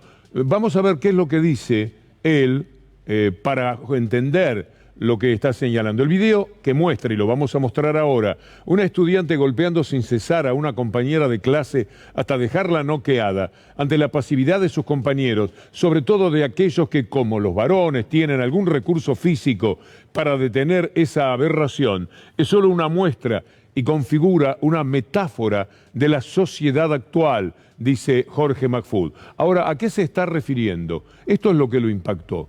Esto que ponemos en pantalla ya mismo y que marca algo que hizo una atrocidad, pero vean ustedes la tranquilidad de prácticamente todas las personas que miran, asisten a esta cruel golpiza de 35 golpes en la cabeza a una chica, aplicados por otra chica. Todo el mundo simplemente mira. Había una persona que un poquito le decía, pará un poco, es una barbaridad posiblemente lo que estás haciendo. Esto ocurrió en el estado de Nevada, en los Estados Unidos. Hay un nivel también de violencia muy, pero muy alto. Este es el mundo, este tipo de violencia y esa indiferencia. También la indiferencia que el mundo va teniendo frente a una persona. Bueno, no tenían por qué saber quién es René Roberts, un gran fotógrafo suizo, fotógrafo internacional conocido, que murió congelado en las calles de París y nadie se fijó en él. Directamente fue muriendo poco a poco en una hipotermia interminable, en una agonía atroz, y murió. Veamos la información, porque somos espectadores normalmente de este tipo de cosas. Paramos, no nos queremos meter. Asesinado por la indiferencia, decía Michel Monponté, un amigo de él, también un hombre muy conocido, sobre alguien que murió solo en una calle muy concurrida de París, sin que nadie se detuviera a socorrerlo. Y lo que este trágico y repugnante final de vida nos enseña sobre nosotros mismos, dice. Veamos, este es el fotógrafo en cuestión. Este es el hombre que muere de esa manera y esta es la forma de encontrarlo cuando ya nada, absolutamente nada, se podía hacer. Entonces, muchas veces terminamos funcionando como cobardes e indiferentes espectadores de la vida. Y también a veces tenemos cobardía frente a actuantes de esta naturaleza. Volvió el King Kong rojo, volvió la bestia, volvió Trump y volverá peor todavía. Yo no lo digo como una cábala. Tengo la percepción, por todo lo que me cuentan diariamente y por todo lo que leo naturalmente de lo que ocurre en Estados Unidos, que las elecciones de medio término, Biden, poco menos que imposible que las gane. Por eso anda metido en esos asuntos de la guerra, para ver si eso le permite levantar cabeza. Guerra contra Rusia, contra lo que venga, por tal de sostener la presidencia. Y mientras tanto, va a perder las elecciones de medio turno ahora a fin de año, y un año más tarde volverá Trump. Puede ser que el mundo sea esta atrocidad. Miren lo que dice Trump a propósito de Biden, Rusia y México. First duty of the American president is to defend the American border. Before our leaders talk about invasions of other countries, they need to stop the invasion of this country. And before Joe Biden sends any troops to defend a border in Eastern Europe, he should be sending troops to defend our border right here in Texas. Yeah. Una bestia. Él quiere ir a México, bueno, desde Texas, que fue lo primero que le robaron a México, históricamente, y lo cuenta muy bien Jorge Mahfoud en La frontera salvaje. Pero en Rusia no, aunque él iría, él pelearía. No se sabe muy bien, porque siempre existió, no sé si la fantasía de que él tenía un buen acuerdo con los rusos para ir contra Hillary y meterse en todas las computadoras y demás. Bueno, esto es un mundo para nosotros impenetrable, pero a lo que sí accedemos es al inmediato desprecio que cualquier ser humano que se precie de eso, de lo humano, debe tener frente a este bicho insólito, increíble, que se llama Donald Trump, que por más que todo el mundo sabe lo que es, tiene aseguraditos 80 millones de votos para la próxima elección. Miren lo que son los republicanos. A él hay un comité que lo está juzgando por el atentado a la democracia, el ataque a la democracia en el Capitolio. Bueno, ahora 2 integrantes republicanos de ese comité fueron echados del Partido Republicano por el Comité Nacional. Todos los republicanos dicen, no, vos no podés, a Cheney. Cheney es la hija del asesino de Irak, de uno de los asesinos de Irak junto a Bush. Usted vio la película El Vicepresidente, quizás, y sabe perfectamente de quién le estoy hablando. O sea, una republicana de ley. Pero ahora le tocó estar en este lugar, y los otros republicanos, todos, los mismos que le dijeron a Biden, no te vamos a dejar pasar una sola ley, no vas a poder gobernar, se lo dijeron. Lo supo todo en los Estados Unidos, y vale, bueno, un poco ya sabemos cómo suceden las cosas también en la Argentina. Y estos 2 integrantes fueron expulsados del Partido Republicano. Algo más sobre Trump, esta noticia también es llamativa. Se llevó varias cartas del líder norcoreano al irse de la Casa Blanca, se las llevó, cosas que son del Estado, se las tomó para él, para su propio control. Al culminar el mandato, los presidentes tienen que enviar los correos, por supuesto, todo, tienen que mandarlo a los archivos nacionales, pero Trump decidió llevárselos para su casa, ahí en Florida, varias cajas con objetos, en fin, todo en él es un desastre y es despreciable. Pero cuidado, que de todas maneras Trump es Trump y es muy feo, pero no somos pocos los que mirábamos con simpatía a Kennedy en su momento, aquello de la lucha a favor de la negritud y todo aquello que supo conmovernos un poco, por lo menos cuando éramos muchachos en los años 60. Pero él es el que lanzó el brutal bloqueo contra Cuba. Vamos a recordarlo. Nuestro país no tiene la intención de imponer castigos ni sistemas de pensamiento, pero sabemos que Cuba está siendo usada por aquellos que le niegan la libertad. Cuando Cuba sea libre de la dominación extranjera, tenga libertad de escoger a sus líderes, tenga libertad de escoger su propio sistema, tierra, religión, expresión y pensamiento, entonces, solo entonces, Cuba será bienvenida en la sociedad de naciones libres. Lo que hacen siempre es enviar mucho dinero a los que iban a actuar como contras de la Revolución Cubana, y llegó el episodio de Cochinos, también tiene que ver Kennedy. 60 años más tarde, la noticia nos duele muchísimo. Por primera vez en su lucha contra ese bloqueo, que es el mayor robo a un país de todos los países que han colaborado en la historia de la humanidad. Al cabo de este tiempo, ese país que hace sus propias vacunas, que tiene a toda la sociedad vacunada, ese país que distribuye médicos por todo el mundo, ese país que se permite la posibilidad de mejorar la calidad de vida de su gente en forma pareja, todo lo que sabemos de Cuba, con esas inmensas dificultades económicas, está sin leche en polvo. Cuba se ha quedado prácticamente sin leche, precisamente cuando se cumplen 6 décadas de embargo estadounidense sobre la isla. En La Habana la gente hace cola para conseguir algo de leche en polvo, pero no queda, lo que incluso para la población cubana acostumbrada a las carencias resulta inédito. Con la leche nunca nos habían tocado la leche a los niños, así que no sé decirte qué está pasando. Porque nosotros nos han quitado, estamos acostumbrados a que no viene pollo, se demora un mes, pero la leche no, era intocable. El problema es que Cuba está descapitalizada, no tiene divisas ni acceso a créditos de organismos financieros internacionales. En esas condiciones está obligada a comprar las mercancías a crédito, importando la leche de lugares tan lejanos como Nueva Zelanda, Bélgica o Uruguay. Soberanía es la palabra, pero cuesta caro a veces. Y modelo, el modelo que puede sostener o no un sentido soberano de los países. Vamos a ocuparnos de la gira del presidente Alberto Fernández, un poco está llegando, ya llegó a Barbados y allí estas imágenes que nos acompañan, esta noticia. El cambio climático es el eje central de la visita. ¿Por qué? el cambio climático se vuelve un tema muy importante. Fue una promesa en su momento de Alberto Fernández, y en el cierre de la gira que incluyó Rusia y China fue a reunirse con la primera ministra de ese país.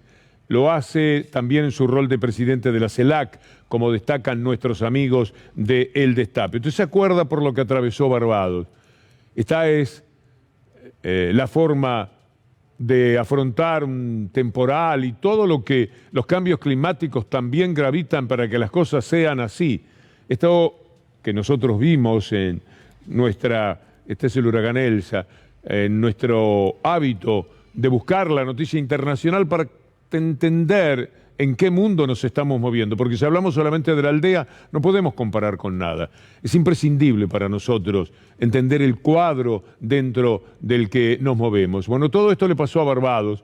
A partir de aquel momento hubo mucha solidaridad internacional, y Alberto Fernández la lleva hasta este lugar de acompañar a la primera ministra en algo que viene a significar un apoyo en la lucha por buscar enfrentar a quienes se oponen al cambio climático, es decir, a los cambios que son necesarios producir para evitar que la naturaleza nos destruya.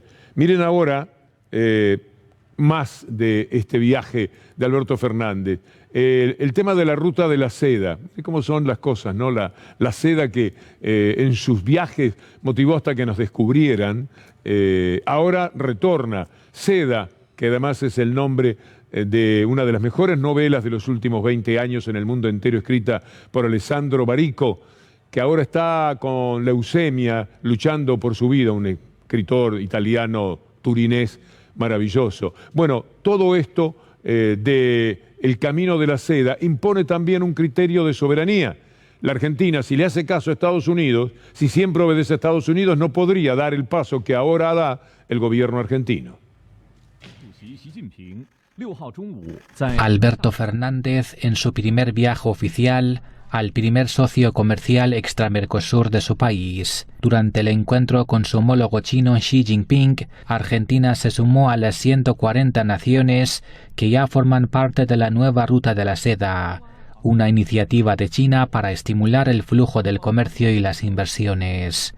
Así, Argentina es el primer país de gran tamaño de Latinoamérica en incorporarse en la franja. Por su parte, China también expresó su respaldo a Argentina en sus esfuerzos para preservar la estabilidad económica y financiera. El país asiático también se comprometió con una financiación de 23.700 millones de dólares para obras e inversiones en el país sudamericano. Buscamos informaciones internacionales para comentar la gira, porque si nos vamos a Clarín, un realineamiento a China y Rusia cruzado por Estados Unidos y el cristinismo duro. No pueden hacer nada sin hablar de Cristina. Pero este viaje de Fernández también sentó las bases de su realineamiento a Rusia y China en los momentos que más necesita de los Estados Unidos, cuando más necesita de los Estados Unidos. Sí, nos vendría bien un golpe de Estado, por ejemplo, Clarín, ustedes que conocen de eso, nos vendría muy bien que le dieran dinero a los neoliberales para ver si ganan las elecciones y entonces después que se pague ahora. Nos vendría fantástico. Le debemos tanto a Estados Unidos, no paramos de deberle cosas, ¿verdad, Clarín? ¡Qué bandidos que son! Porque todo el mundo sabe de sus complicidades. Es la oficina más importante, junto a la Embajada de los Estados Unidos, de los intereses norteamericanos, el diario Clarín. Pero se animan, en nuestra cara nos dicen todas estas cosas.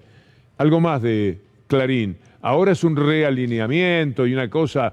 Cuando lo hacía Macri, bueno, si lo hace Macri es porque tiene permiso.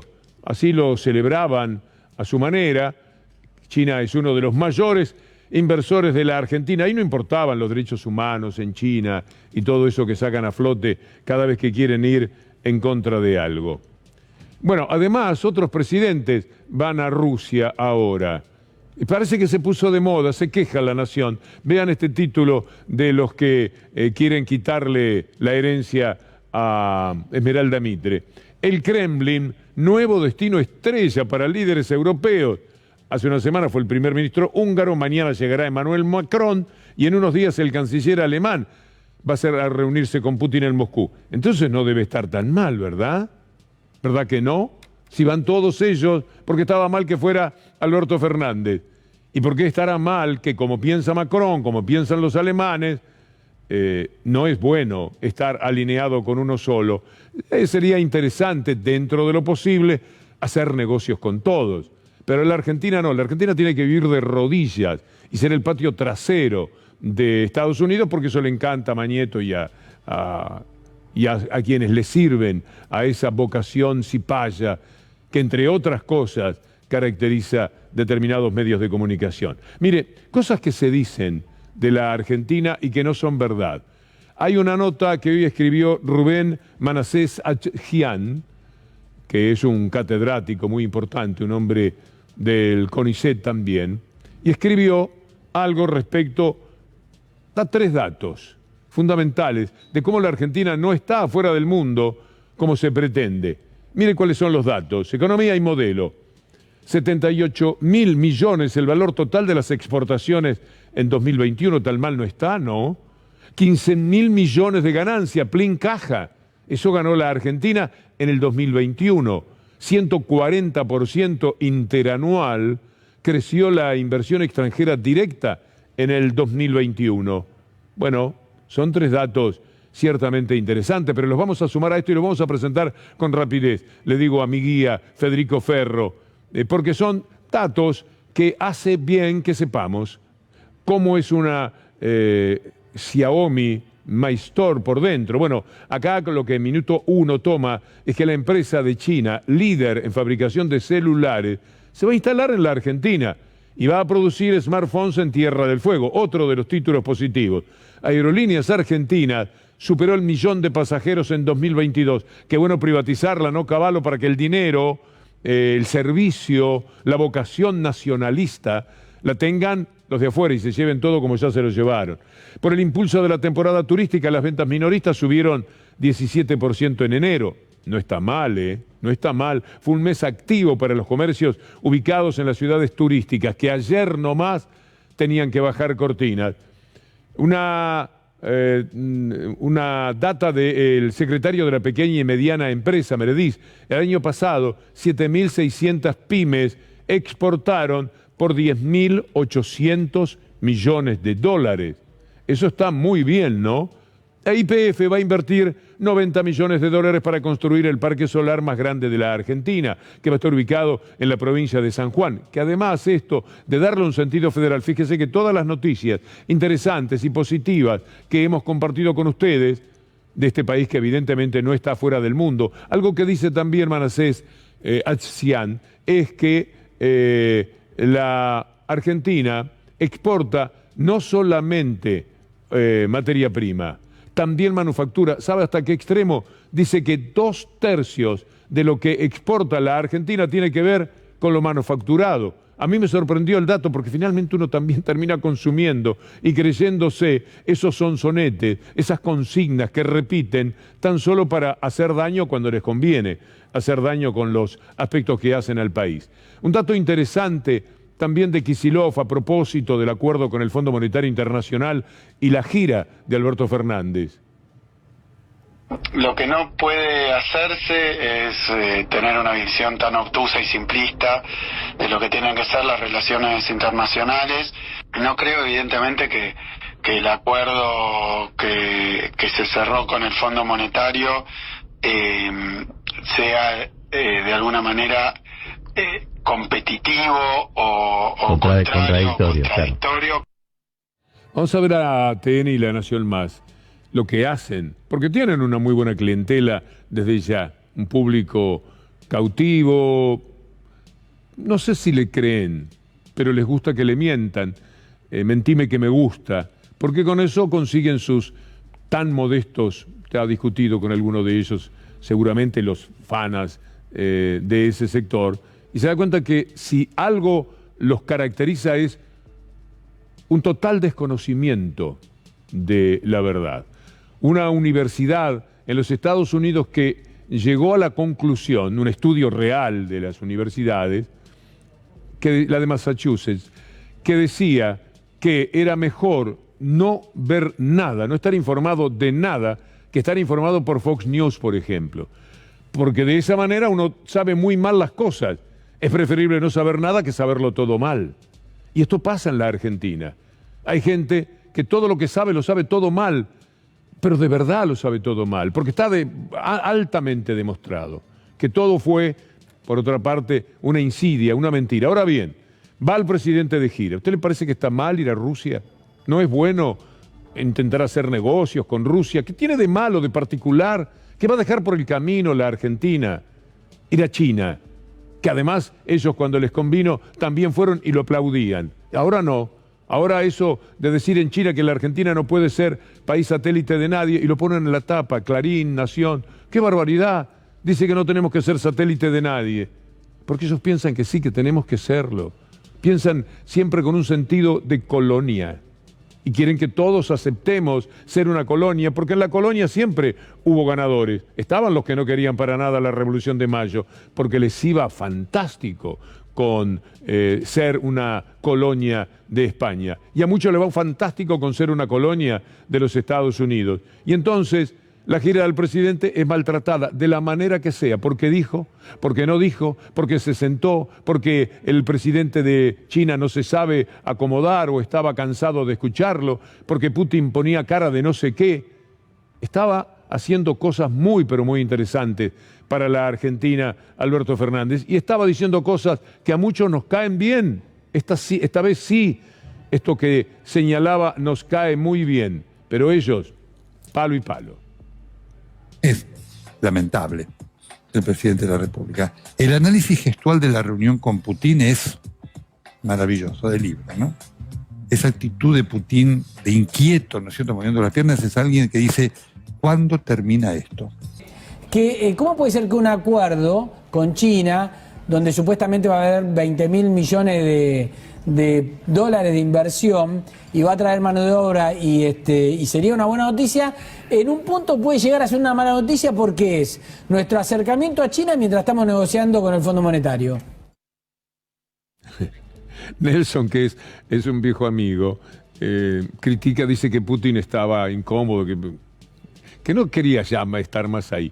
Le voy a mostrar una ocasión en la que estaba feliz de la vida y encantado de lo que estaba sucediendo, porque a lo mejor esto sí le gustó. Espero venir este año 3 veces a Rusia, porque voy a venir con mi hija Antonia, que tiene 6 años, que quiere venir al Mundial, habla todos los días del Mundial de Rusia, a los primeros 2 partidos de Argentina, pero después la tercera vez espero que sea para la final, que esperemos que llegara a esta final y bueno, y que esta vez tengamos más suerte que la que tuvimos en Brasil, pero igual lo importante es competir bien y bueno, Dios y Messi dirán si podemos ganar o no el Mundial.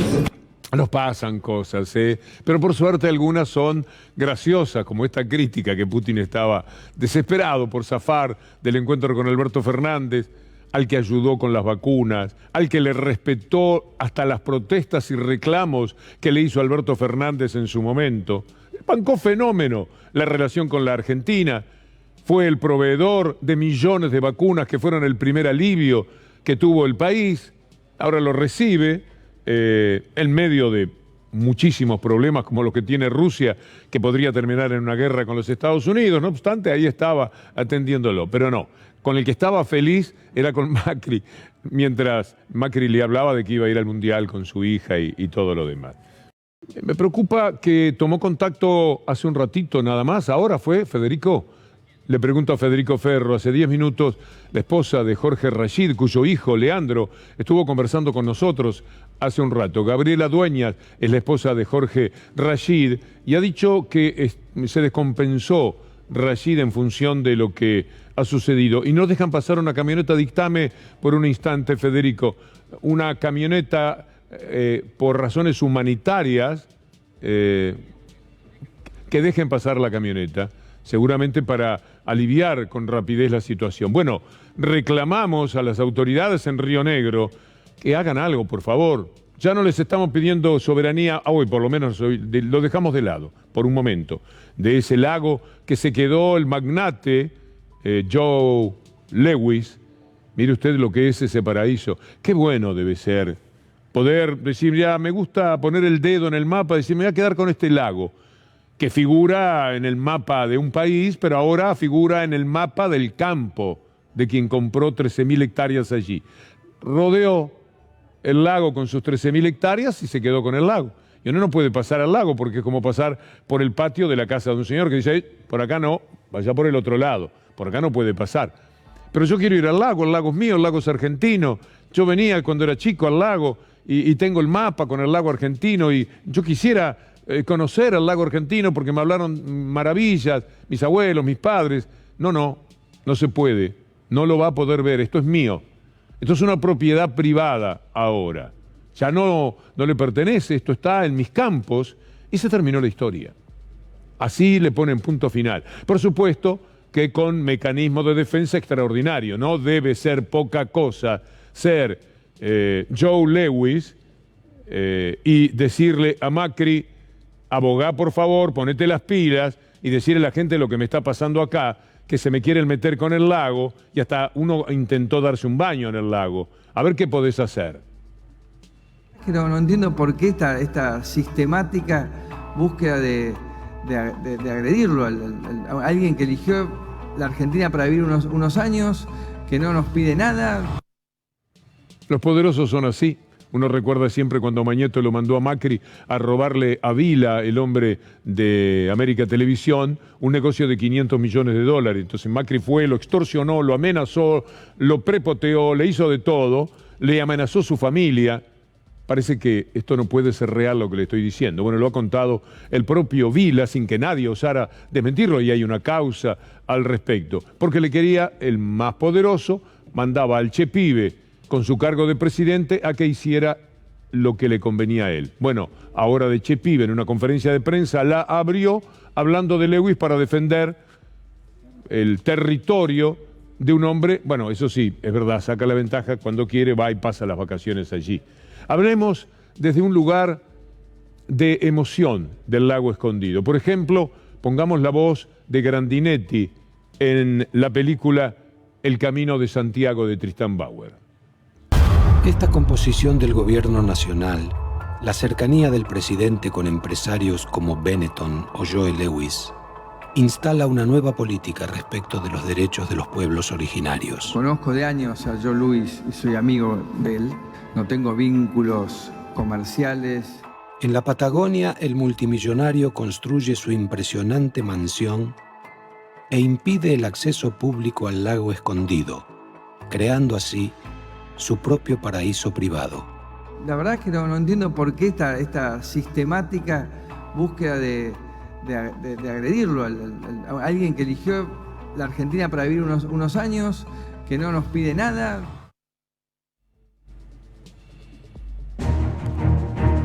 Si por lo menos tuviéramos un poco de justicia, pero algo huele mal y no es en Dinamarca. Es en el palacio donde se maneja la justicia en el país, la Corte Suprema de Justicia. Hoy habló Lorenzetti. Antes de escuchar a Lorenzetti en este recorrido, usted va a ver las cosas que Clarín, el grupo Clarín en su totalidad, los 300 canales, la Radio Mitre, las otras radios, TN, Canal 13, dijeron de Lorenzetti. Un ladrón, un sinvergüenza, un mafioso, que robaba no a cualquiera, sino a la gente del PAMI. Se quedaba absolutamente con todo. Lo denunciaron 3 o 4 días de corrido para que Lorenzetti nunca más fuera una molestia, si es que alguna vez lo había sido. Y Lorenzetti, por supuesto, desde entonces es un pobre rehén, un hombre convertido en la nada misma. Quizás es el destino que se merece. Pero esto dijo Clarín de Lorenzetti. Y la verdad, yo le pido disculpas a Lorenzetti, a veces uno tiene ganas de quebrar una lanza por alguien. No, ¿cómo van a decir que es un ladrón, un mafioso que se quedaba con lo del PAMI? ¿Qué se cree Clarín? Caramba, en este caso que se arreglen entre ellos. El mentiroso habla del mentiroso. Pero ¿dónde habló Lorenzetti hoy? El hombre que va a decir que la Corte Suprema resiste cualquier presión y que va a decir que el lawfare no existe. ¿Dónde habló Lorenzetti? Sino en Mitre. Parece mentira, ¿no? Escúchelo. Para usted, doctor Lorenzetti, ¿el lawfare existe o no aquí en la Argentina? Porque Cristina insiste con eso. Yo respeto una opinión, pero para mí no. Yo no tengo ninguna duda al respecto. Para mí no. Yo no tengo ninguna duda al respecto. Ahora el hombre que no se deja presionar de ninguna manera.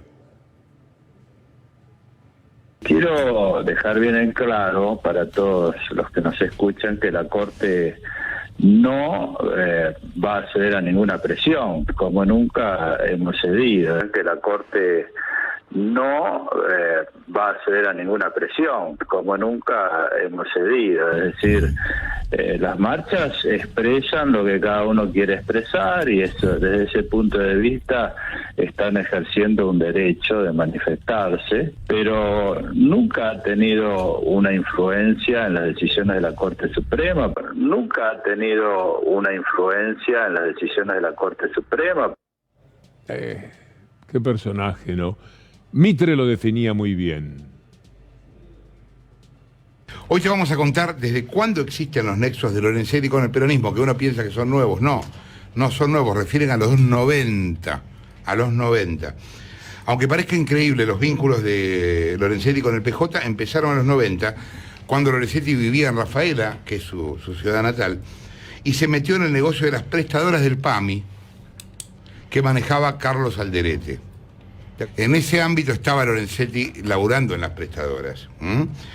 Pues te vamos a contar por primera vez cómo maneja Lorenzetti otra cosa que tiene que ver ya con hoy. Cómo maneja el presidente de la Corte el presupuesto del Poder Judicial, que para este año alcanza los 6.462 millones de pesos. La estructura que armó para controlar esos millones está armando de uno de sus mejores amigos, que es el contador Héctor Marchi. Bueno, y ese mismo día, en esos días, era diciembre del 2013, negocios con el PAMI, usan siempre otra acusación, además del colega que estaba diciendo lo que uno podría imaginar que puede ser cierto de Lorenzetti, porque nunca luchó además contra eso, ni las denuncias de Carrió. Cuentan que hace 20 años que lo conocían a Lorenzetti y hace años que lucra con el negocio de la salud. Lo hace por medio de su hijo. Lo está contando Clarín. Mire si esto no es presión, si esto no es una forma de llevarse por delante, porque esta era una advertencia. Después se terminó la noticia. Ese día de diciembre del 2013, Lorenzetti fue, hocicó lo que era necesario, pidió las disculpas del caso y le dijeron, ojo, ¿sabés cómo viene la mano? Y entonces es nada más que un pobre rehén en la Corte Suprema de Justicia. Y como tal, hoy va a expresarse con mentiras, dice no existe el lawfare. Fíjese qué grado de falsedad que un hombre puede acarrear y que, bueno, lo que se entendió muy bien sobre que no resisten ningún tipo de presión. Vamos a ver que de todas maneras son útiles. Miren lo que quiere Juntos por el Cambio de la Corte Suprema. Reforma del Consejo de la Magistratura, Juntos por el Cambio se alineó con la postura de la Corte Suprema, es decir, quedarse con el Consejo de la Magistratura, que fue de ellos en el que cometieron todo tipo de delitos y prevaricatos, desastres totales. Bueno, los prevaricatos lo cometen los jueces. El Consejo acompañaba y sostenía ese bochorno del comportamiento de años, echando jueces, asustando jueces, obligando a que se jubilaran siempre y cuando no les sirvieran, y protegiendo a otros, a los que la Corte Suprema protege, como Bruglia, Bertucci y toda esa runfla que uno no puede creer que se hayan hecho cargo ya directamente del país sin que nadie los eligiera, salvo la Corte Suprema. Pero pasan otras cosas también. Anoche Juana Morín presentó un trabajo formidable, como siempre, en el que estaba hablando de Bullrich. Bullrich dijo lo que usted va a escuchar a continuación, tratando de meter otra vez a Aníbal Fernández en algo que es una mentira, algo espantoso, como si no les hubiera alcanzado el cuento de la efedrina. Lo menciona Patricia Bullrich y se olvida del desastre que hizo con aquella historia que le debería dar vergüenza, pero no, y ahora vuelve por el lado del fentanilo. No es casualidad, pero es el mismo ministro con el que entró la efedrina. ¿Cómo ahora, es? A ver, ¿cómo es? Claro, entró la efedrina y ahora entra el fentanilo. Aníbal, te decís Aníbal Fernández. Sí. Ah. Digamos, el control sobre los precursores químicos. Muy grave lo que decís. Bueno, pero no digo nada grave. Digo, planteo una realidad. La efedrina entró acá como agua. Y ahora entró el fentanilo, que es un peligro. No, pero es que es la realidad. A ver, la subsecretaría de lucha contra el narcotráfico, que era la que controlaba todo este movimiento de todos los precursores que entraban a la Argentina o que circulaban en la Argentina, la bajaron de categoría, le hicieron dirección, el control de los precursores pasó a una coordinación, no hay ningún control sobre los precursores, tanto que uno puede buscar por Google y no generan ningún tipo de control sobre esto. Ella dice que el fentanilo apareció en la Argentina como consecuencia de la acción de Aníbal Fernández. Ni siquiera tiene en cuenta que Aníbal Fernández lleva unos pocos meses y que el fentanilo aumentó su presencia en el país en el 2020 y el 2021. Y aumentó por lo que explicaba Juan anoche, Amorín. Aumentó porque el fentanilo es muy importante en la lucha contra el COVID, en el tipo de respiración, etc. Es un alivio muy poderoso, muy necesitado. Bueno, esta fue la razón. Hay una pandemia y esto fue lo que explicaba anoche Juan Amorín. ¿Qué ocurrió entre 2019 y 2020? Y entre 2020 y 2021. Bueno, hubo una pandemia. ¿Y para qué se usa el fentanilo en el contexto de la pandemia? Mirá, TELAM, el 75% de internados en terapia intensiva durante pandemia fue por COVID-19. 3 de cada 4 salas de terapia intensiva ocupadas por COVID-19. Es decir, una demanda altísima. ¿Y qué usan para intubar a los pacientes en salas de terapia intensiva? En cuanto a los medicamentos, un insumo vital imprescindible, se utilizaron solo para pacientes COVID más de 64.200 analgésicos, como ketamina, fentanilo, morfina y remifentanilo. Casi 59.500 bloqueadores. Seguramente Juan, con Gustavo Silvestre, que ya está con todo listo para hacer Minuto 1, ahondará sobre este tema. Pero es de una condición humana que nos rebaja a todos, Patricia Bullrich. Es decir, uno dice, esto ya no es político, esto atañe profundamente y dolorosamente a lo humano, porque no se puede ser tan cruel. Haber mentido sobre una persona, que esa mentira quedara comprobado, porque ahora no me dan los tiempos, pero tendríamos que mostrar a ustedes finalmente quién era la morsa. Quedó muy claro que, por cierto, como siempre se pensó, no tenía nada que ver Aníbal Fernández. Pero aquello que era una brutalidad y una mentira, ahora lo retrotrae para poder hablar del fentanilo, con el que tampoco tiene nada que ver Aníbal Fernández y que por otra parte está plenamente justificado llegando al país. Una verdadera locura. Gustavo Silvestre con todo su gran equipo y nosotros aquí con Pato del Vecchio detrás de la cámara, Anabela Sánchez y Julián Capazo en la producción y Federico Ferro con Juan Pimontes Onganía de la dinastía de Charlie. Les hemos acompañado y los invitamos para mañana a las 6 de la tarde. Hasta entonces, gracias.